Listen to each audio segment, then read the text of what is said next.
1985년 농촌을 순방하던 중국의 모태통은 참새를 보고 한마디 했습니다. 저 새는 해로운 새다. 식량이 부족한데 참새가 곡식을 쪼아 먹어서 한 말이었는데, 이 지도자의 말 한마디에 참새 박멸 운동본부가 발족이 되어서 참새를 박멸하게 됩니다.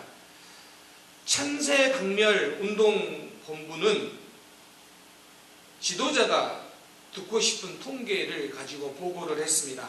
이런 겁니다. 참새 한 마리가 1년에 약 2.4kg를 먹는다고 한다면 쓰촨성에 있는 약 320만 마리의 참새는 대략 32,000명이 1년간 먹을 수 있는 분량의 식량에 해당된다라고 보고를 합니다.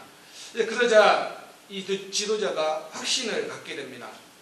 그런데 그렇게 참새를 박멸했는데 그들의 예상과는 달리 참새는 사라졌지만 해충이 창궐했고 농작물은 초토화되어서 1958년부터 3년 동안 중국인 3천만 명이 굶어 죽게 되었다라는 기록을 가지고 있습니다. 생산의 관점에서 보면 참새는 해로운 새입니다.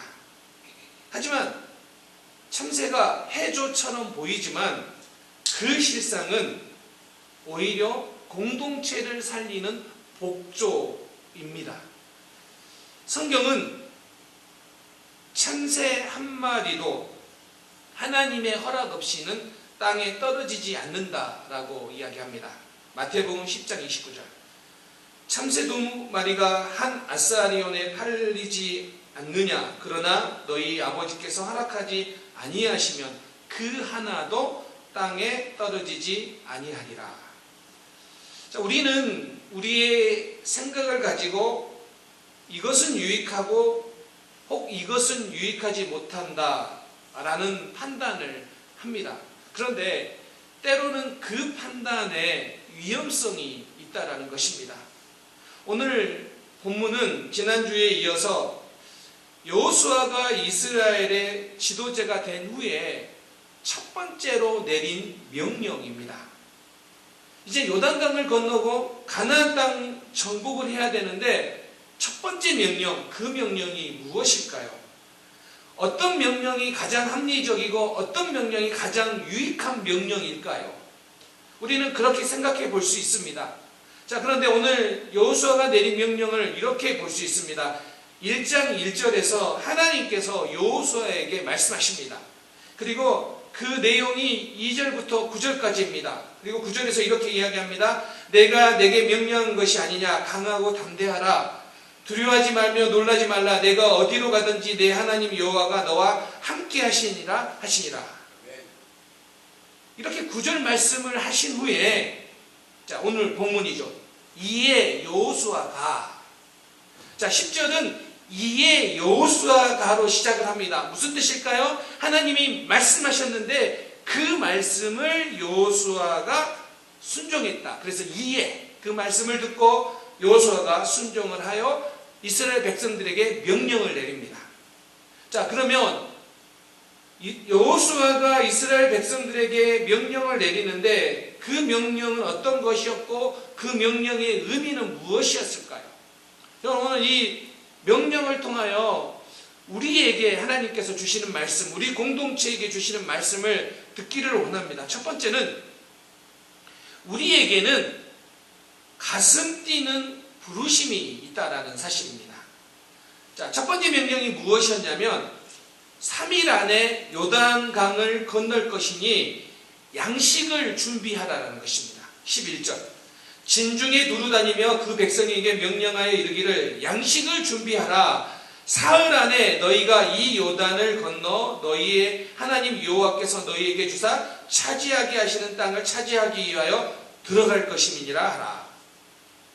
자, 3일 안에 요단강을 건널 것이다. 여러분, 여기에서 3일이 중요합니다. 왜 3일이 중요하냐면 성경에는요 3일이라는 중요한 상징성을 가지고 있어요. 이 3일이라는 단어 안에. 예를 들어서 이런 겁니다. 출애굽기 10장에 보면 중대한 사건이 3일과 연관되어 있고요. 열왕기상 12장에 보면 때로는 기중한 변화가 3일이라는 것과 연결되어 있고요. 출애굽기 3장에 보면 중요한 여정을 상징할 때 또 3일이라는 단어를 사용합니다. 3일. 그래서 3일은 되게 중요한데 특별히 광야 생활에 있어서 3일은 중요한 상징성을 가지고 있습니다.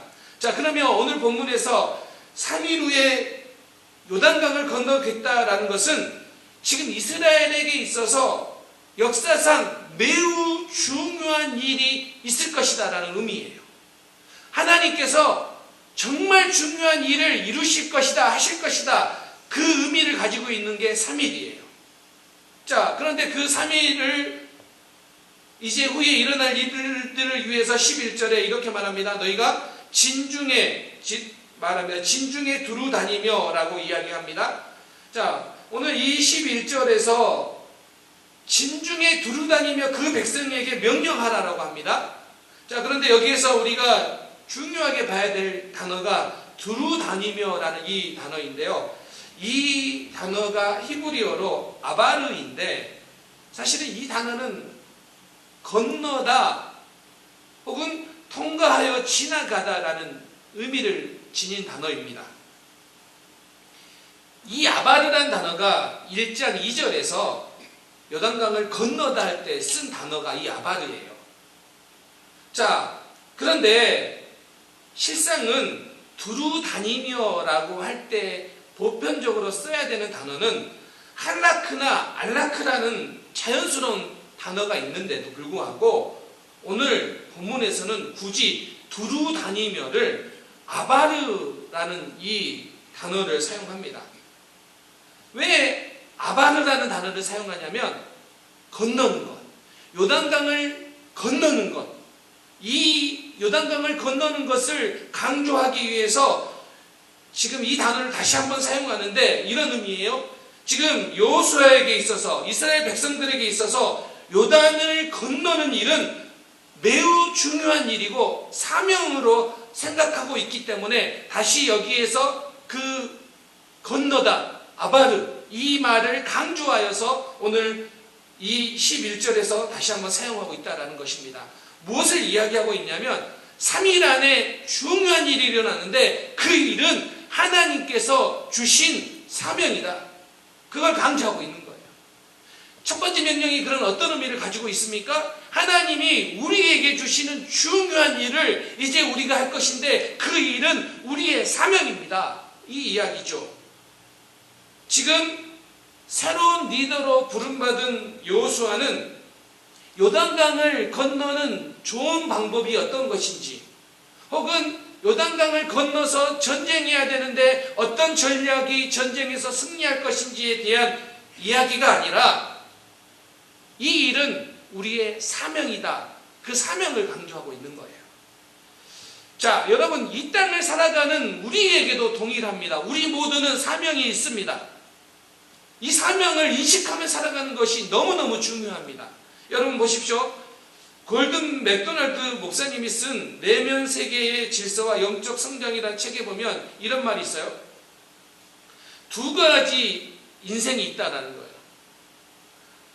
한쪽은 쫓아다니는 사람이에요. 다른 한쪽은 부름받은 사람이에요. 자, 그러면 이런 의미예요. 우리 인생은 두 가지로 나누어지는데 한쪽의 편은 쫓아다니며 살아가는 인생인데 이 사람들은 어떤 모습이냐면 목표가 없이 조급하고 일을 쫓아다니는 사람이에요. 쫓아다니는 사람은 자신이 일에 있어서 주인이고 자신이 하고 싶은 일을 해요.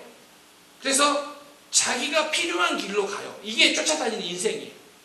반면에 부름받은 인생은 자신이 누구인지도 알아요. 그리고 분명한 목적의식을 갖고 있어요. 그래서 때로는 어렵기도 하지만 그 일을 헌신하며 몸소 실천하며 살아가는 사람들이 부름받은 사람들의 모습이라는 거예요.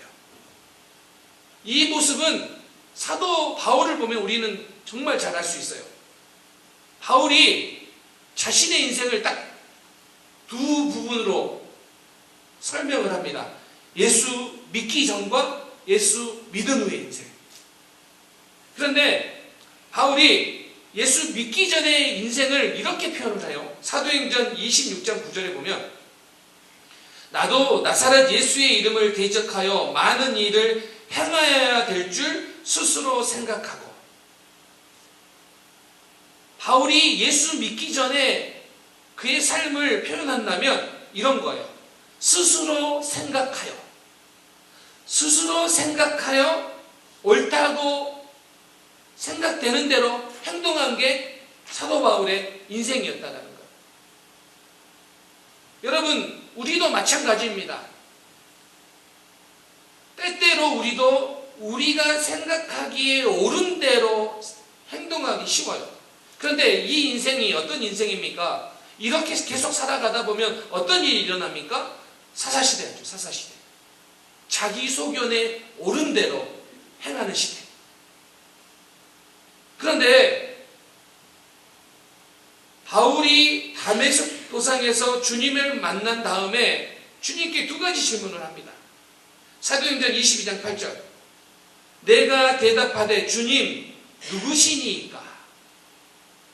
바울이 했던 질문은 이겁니다. 바울이 예수님을 만나고 나서 그의 삶에 바뀐 모습은 이거예요. 그가 던진 질문은 주님이 어떤 분인지에 대한 질문이에요. 여러분, 우리는 끊임없이 주님이 어떤 분인지에 대해서 배워야 됩니다. 계속해서 배워야 돼요. 이게 우리가 던져야 될 질문이에요. 왜냐하면 하나님이 어떤 분이신지, 하나님 어떻게 일하시는지. 또 한 가지 질문이 있는데 사도행전 22장 10절에 보면 내가 이르되 주님 무엇을 하리이까? 바울이 주님을 만난 다음에 했던 또 한 가지 질문이 뭐냐면 내가 무엇을 하리이까? 여러분, 우리가 이 땅을 살아가는 동안에 사명, 부르심을 받은 사람이라면 이 두 가지 질문을 계속 던져야 돼요. 주님은 어떤 분인지 끊임없이 배우고, 또 내가 주님을 사랑하기 때문에 주님 내가 무엇을 하리이까? 이 두 가지 질문을 던지면서 우리의 삶을 점검해야 돼요. 여러분, 정말로 우리가 주님을 사랑한다면 주님이 우리에게 무엇을 하기를 원하시는지를 물어야 돼요. 그래서 여러분, 우리가 믿음 생활하면서요, 내 생각에는 이것이 맞다고 생각해서 이렇게 행동하는데 그래도 여러분 질문해야 돼요. 주님, 이게 맞습니까? 내가 이렇게 살아가는 게 맞습니까? 이 질문을 던져야 된다는 거예요. 제가 며칠 전에 한국에서 어떤 목사님을 이렇게 잠깐 만났습니다. 그 목사님이 저를 만나자마자 저에게 했던 질문이 그거예요. 목사님, 미국 오신 지 얼마 되셨어요? 이거였어요. 제가 그렇게 대답했습니다. 19년 됐습니다. 그랬더니 깜짝 놀라면서 오래되었네요. 사실 저희 교회에서는 뭐 이렇게 명함을 내밀지도 못하지만 한국에서 처음 오신 분들에게 19년은 그래도 꽤 긴 세월인가 봅니다. 그래서 제가 이렇게 농담으로 이런 이야기를 했습니다. 19년 전에 유학 갔다가 아직도 못 들어가고 있습니다. 그랬더니 웃으시면서 목사님, 못 들어가시는 겁니까? 안 들어가시는 겁니까? 그래서 제가 이렇게 대답을 했습니다. 사실은 미국 올 때는 몰랐습니다. 그런데 제가 이미 교회를 섬기면서 이미 교회에 대한 사명이 생겼습니다. 제가 미국에 올 때만 해도 그런 거 한 번도 생각하지 못했고, 유학하는 동안에도 한 번도 생각하지 않았던 것인데 이미 교회를 섬기면서 하나님께서 나에게 이 마음을 주신 것을 제가 깨달았습니다. 그랬더니 웃으시더라고요. 사랑하는 성도님들, 하나님께서 우리를 부르신 그곳에 하나님은 우리에게 사명도 주셨습니다. 여러분, 그냥 여러분들을 그냥 이 땅에서 잘 먹고 잘 살으라고, 편안하게 살으라고, 좋은 나라에서 복지가 좋은 곳에서 좋은 환경에서 살으라고 여러분을 이곳에 두신 것이 아니라 하나님이 여러분을 부르셨다면 그곳에 여러분을 향한 사명도 있습니다. 그래서 우리가 던져야 됩니다. 주님 누구십니까? 주님이 어떤 분이십니까? 우리가 주님을 더 알기를 원합니다. 그리고 그 질문을 던졌다면 주님이 이제 나에게 내가 무엇을 하기를 원하십니까? 하나님, 내가 이렇게 살아가고 있는데 내가 무엇을 하기를 원하십니까? 이 질문 던져야 됩니다. 이것이 부르심을 받은 삶의 모습입니다. 바라옵기는요, 저를 포함해 우리 교회 공동체 모두가 우리에게 주신, 각자에게 주신, 또 혹은 우리 교회에게 주신 그 사명 때문에 우리의 가슴이 뛰는 삶을 살아가기를 원합니다. 이게 여호수아를 통하여 이스라엘 백성에게 다시 한번 고치시키는 거 아닙니까? 또 한 가지는요, 함께의 정신이 공동체를 세워간다는 거예요. 두 번째 명령이 있는데 그 명령이 뭐냐면, 이번에는 요단 동편에, 그러니까 가나안 땅이 아니라 동쪽에 거하게 된 지파들에게만 명령을 내립니다. 12절 보세요. 여호수아가 또 루벤 지파와 갓 지파와 므낫셋 반 지파에게 말하여 이르되, 자, 이 두 지파 반은 요단강을 건너기 전, 즉 요단 동쪽의 땅을 이미 유업으로 받았습니다. 그러니까 그들은 요단강을 건너 가나안 땅에 들어가서 정복 전쟁을 할 필요가 없는 지파들이에요. 왜냐하면 이미 땅을 받았기 때문에. 자, 그런데 그들에게 가서 먼저 앞서서 싸우라고 이야기를 합니다. 자, 왜 그렇게 이야기하냐면 상황이 이렇습니다. 민수기 32장에 보면 르우벤 지파와 갓 지파가 심히 많은 가축을 갖게 되었습니다.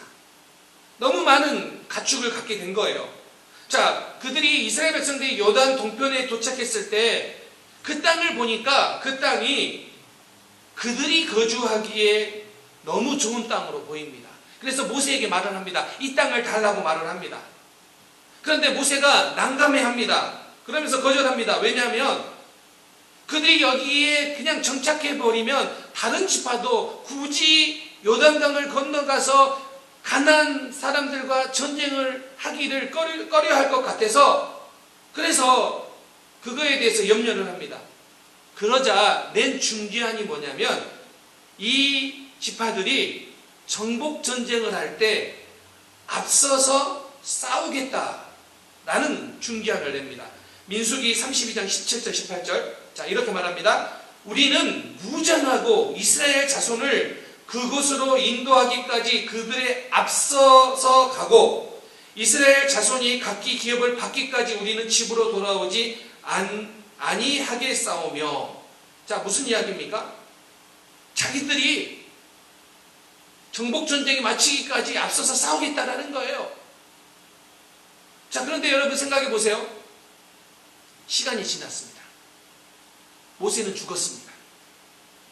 그러면 모세가 약속을 했기 때문에 그 약속을 이제는 좀 등한시하거나 무시하거나 뭐 그럴 수도 있는 상황 아니겠습니까? 그런데 여호수아가 다시 이 두 지파 반에게 말합니다. 동족을 위해서, 공동체를 위해서 앞서서 싸우라. 자, 14절. 너희의 처자와 가축은 모세가 너희에게 준 요단 이쪽 땅에 머물려니와 너희 모든 용사들은 무장하고 너희 형제보다 앞서 건너가서 그들을 돕되. 자, 모세가 그들에게 말한 것처럼 아내들과 자식들은, 그리고 가축들은 이곳에 정착하게 하고 전쟁할 수 있는 남자들만 전쟁에 참여하라고 말을 합니다. 그러자 16절에 그들이 여호수아에게 대답하여 이르되, 당신이 우리에게 명령하신 것은 우리가 다 행할 것이요 당신이 우리를 보내시는 곳에 우리가 가리이다.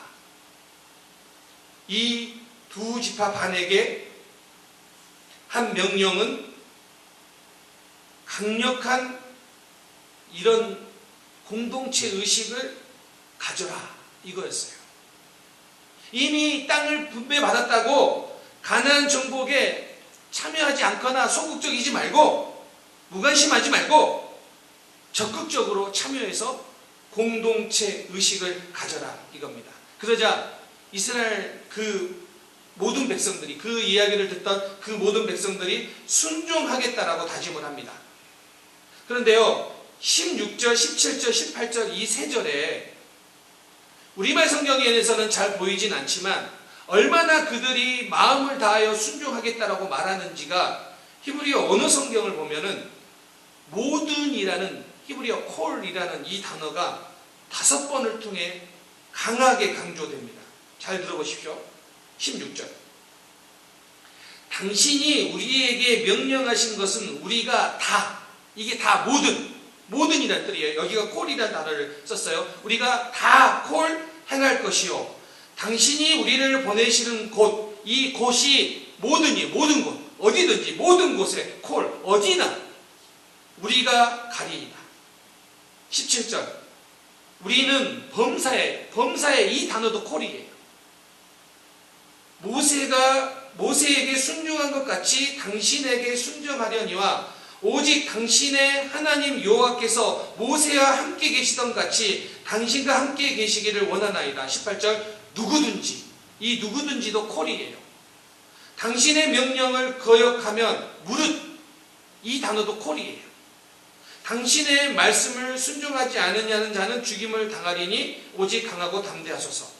그러니까 16, 17, 18절을 통하여 뭘 이야기하고 있냐면 그렇게 여호수아가 이야기했을 때 강하게 모든 사람들이 그 말에, 모든 말에 적극적으로 모든 것에 합력하겠다, 순종하겠다, 그 말을 하고 있는 거예요. 그래서 지금 이 모습을 보면 그런 거 아니겠습니까? 굳이 싸우러 가지 않아도 이미 받았지만 어쩌면 나는 크게 상관없는 일이라고 생각할 수 있는 그때 뭐라고요? 공동체를 위해서 내가 그들이 모든 것에 전력을 다하여 힘쓰겠다. 이게 그들의 대답이에요. 여러분, 오늘 이 말씀은요, 분명하게 우리에게 중요한 메시지를 던집니다. 많이 받았고 먼저 받았다면 그것을 가지고 다른 지체를 생각해야 된다는 거예요. 예수님이 우리에게 요청하신 게 그거예요. 누가복음 12장 48절. 무릇 많이 받은 자에게는 많이 요구할 것이요 많이 맡은 자에게는 많이 달라 할 것입니다. 예수님께서 뭐라고 말씀하십니까?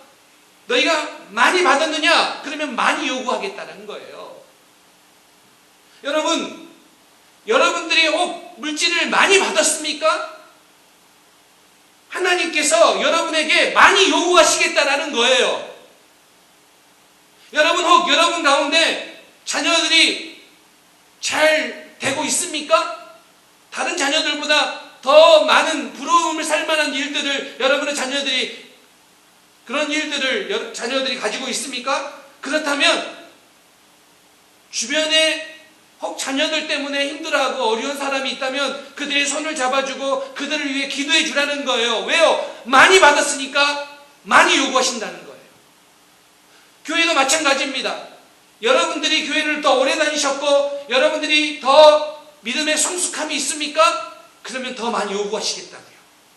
이게 우리 주님께서 우리에게 말씀하신 거예요. 그러면 여러분, 내가 먼저 받았기 때문에 내가 많이 받았다는 거, 그거 나를 위해서, 그래 나는 이런 사람이라고 떵떵거리며 그것들을 의시되는 것이 주님이 우리에게 요구하시는 것이 아니라 먼저 받았으면, 많이 받았으면 그것을 가지고 다른 지체들을 생각하라. 이게 주님의 마음이에요. 저는 우리 사랑하는 성도님들이 정말로 많이 받기를 소망합니다. 그런데 또한 주님의 그 부르심의 요구에 많이 순종하길 바랍니다. 한 책에 나오는 이야기인데요. 프랑스 부르고뉴에라는 한 동네에 가면 떼제 공동체와 또 클리니 수도원이 있습니다. 여러분, 이 두 수도원이 되게 유명한 곳인데요. 이 떼제 공동체는 겉으로 보기에는 되게 허름하고 볼품이 없습니다. 그런데 지금도 안으로 들어가 보면 이 떼제 공동체에 전 세계에서 너무 많은 방문자들이 인산인해를 이루고 있고요. 특별히 기도의 시간에는 몇천 명의 젊은이들이 그곳에서 기도하면서 영성을 추구하는 공동체예요. 저도 사실 이름만 들었지만 이 떼제 공동체에 대해서 애창부터 한번 가보고 싶다 이런 생각을 했던 공동체예요. 그런데 이 떼제 공동체에서 약 10km 정도 가깝죠. 그러니까 떨어진 곳에 클린 이스트온이 있어요. 근데 이 클린 이스트온은 건물도 화려하고 역사도 깊어요. 그런데 지금은 관광객들에 의해서 명맥만 유지하는 곳이 되었어요. 이 클린 이스트온은 AD 910년에 세워졌어요. 그러니 얼마나 역사가 깊어요. 그 건물이 얼마나 큰지 로마의 바티칸 성당이 건축되기 이전에는요, 가장 큰 교회 건축물이었어요. 사실 이 수도원은 설립 목표가 교회와 세상을 변화시키는 것이었습니다. 그리고 설립 초기에는 그 목적대로 많은 영향력을 끼쳤어요. 그리고 중세 교회를 보면 엄청난 사람들이 이곳 출신이기도 했고요. 큰 공헌을 했습니다. 그게 사실입니다. 그런데 시간이 지나서 지금은 관광객만 오는 곳으로 전락을 해버렸어요. 근데 그 이유가 뭐냐면 유명해지고 종교적인 권력을 주어지면서부터 바뀌었다는 거예요. 다른 사람들에게는 개혁을 이야기하면서 정작 자신들은 개혁하지 못했다라는 거예요. 그래서 지금은 그냥 관광지로 전락해버린 것이죠. 하나님은 많은 것을 주셨는데 그것들을 잘 사용하지 못할 때 이와 같은 일을 겪게 하세요.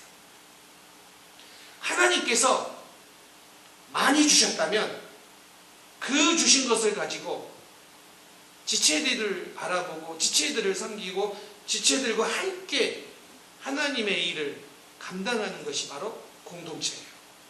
그런 의미에서 오늘 여호수아가 두 가지 명령 중에 한 명령은 너희가 먼저 받았으니 너희가 많이 받았으니 공동체를 위해 제일 앞서서 싸우라. 그리고 그 지파들은요 모든 것들을 따르겠다라고 강력하게 헌신을 순종을 다짐합니다. 사랑하는 성도님들, 오늘 우리 공동체 안에도 이와 같은 사명과 이와 같은 공동체성이 있기를 소망합니다. 이제 말씀을 마무리하려고 합니다. 두 가지 명령. 3일 후에 건너갈 것이니 양식을 준비하라. 어쩌면 이 양식을 준비하는 것은 홀로의 개인적인 일에 해당할 거예요. 개인이 준비해서 공동체가 준비해야 되는 일일 거예요. 그런데 이 두 지파 반에게 명령했던 것들은 공동체를 위해서 앞서서 싸우라는 거예요. 이것은 함께의 정신이에요. 그렇다면 홀로 그러나 함께죠. 보너퍼가 그의 책 성도의 공동생활에서 이런 말을 합니다. 홀로 있지 못하는 사람에게는 공동생활을 조심하도록 하라. 또 공동생활에 속해 있지 않는 사람에게는 홀로 있기를 조심하라. 홀로 있을 수 없는 사람은 공동체를 주의해야 됩니다. 반면에 성도의 교제 속에 있지 않는 사람은 홀로 있는 것을 경계해야 됩니다. 왜냐하면 홀로 있지 못하는 사람과의 친교는 공허한 말과 감정에 빠지게 되고, 친교 없이 홀로 있기를 추구하는 사람은 공허한 깊은 구렁텅이와 자기 도취와 절망에 빠지기 쉽기 때문입니다. 성도의 교제 안에 거할 때만이 홀로 있을 수 있으며, 홀로 있을 수 있는 사람만이 성도의 온전한 교제를 이루며 살아갈 수 있습니다. 그래서 우리는 이렇게 표현할 수 있습니다.